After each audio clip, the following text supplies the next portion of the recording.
മന്ത്രി റോഷി അഗസ്റ്റിൻ മത്സരിക്കുന്ന ഇടുക്കി മണ്ഡലത്തിൽ ഇത്തവണ ഫലം പ്രവചനാതീതമാണ്. കത്തോലിക്ക പെന്തക്കോസ്റ്റ് വോട്ടുകളുടെ ഏകീകരണത്തിലും കാൽ നൂറ്റാണ്ടായി MLA ആയി തുടരുന്ന റോഷി അഗസ്റ്റിന്റെ വ്യക്തി വോട്ടുകളിലുമാണ് ഇടതുമുന്നണിയുടെ പ്രതീക്ഷ. എന്നാൽ ഏറെക്കാലത്തിന് ശേഷം മണ്ഡലത്തിൽ കൈപ്പത്തി ചിഹ്നത്തിൽ മത്സരിക്കുന്നത് പ്രവർത്തകരിൽ ആവേശമുണ്ടാക്കുമെന്നാണ് കോൺഗ്രസിന്റെ കണക്കുകൂട്ടൽ. റോഷി അഗസ്റ്റിനും റോയ് കെ പൗലോസും 5000 വോട്ടിന്റെ ഭൂരിപക്ഷമാണ് അവകാശപ്പെടുന്നത്. രാഹുൽ സുരേഷ് ചേരുന്നു. രാഹുൽ, എന്ത് സംഭവിക്കും?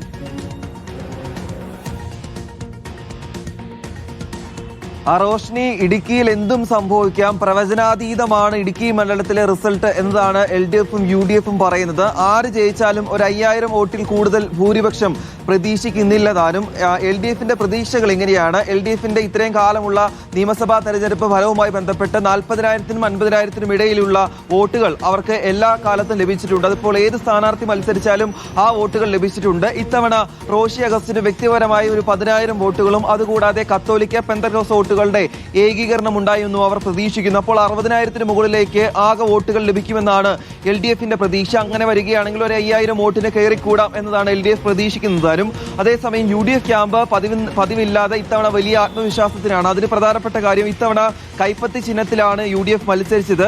കഴിഞ്ഞ കുറെ കാലമായി കേരള കോൺഗ്രസ് മത്സരിച്ചു വരുന്ന സീറ്റിൽ കൈപ്പത്തി ചിഹ്നത്തിൽ ഒരു സ്ഥാനാർത്ഥി വരുമ്പോൾ അത് വിജയപ്രതീക്ഷ നൽകുന്നു എന്നുള്ളതാണ് പറയുന്നത്. അതുകൂടാതെ കഴിഞ്ഞ 25 വർഷമായി റോഷി അഗസ്റ്റിൻ മത്സരിക്കുന്നു. അപ്പോൾ ആ MLA മാറി പുതിയൊരാൾ വരണമെന്ന് ആളുകൾ പ്രതീക്ഷിക്കുന്നു എന്നാണ് അവർ കണക്കുകൂട്ടുന്നത്. അതുകൂടാതെ കയ്യും മെയ്യും മറന്നുകൊണ്ട് എല്ലാവരും ഒറ്റക്കെട്ടായി UDF എന്ന സംഘടന, UDF എന്ന പാർട്ടി ഒറ്റക്കെട്ടായി മത്സരിച്ചു.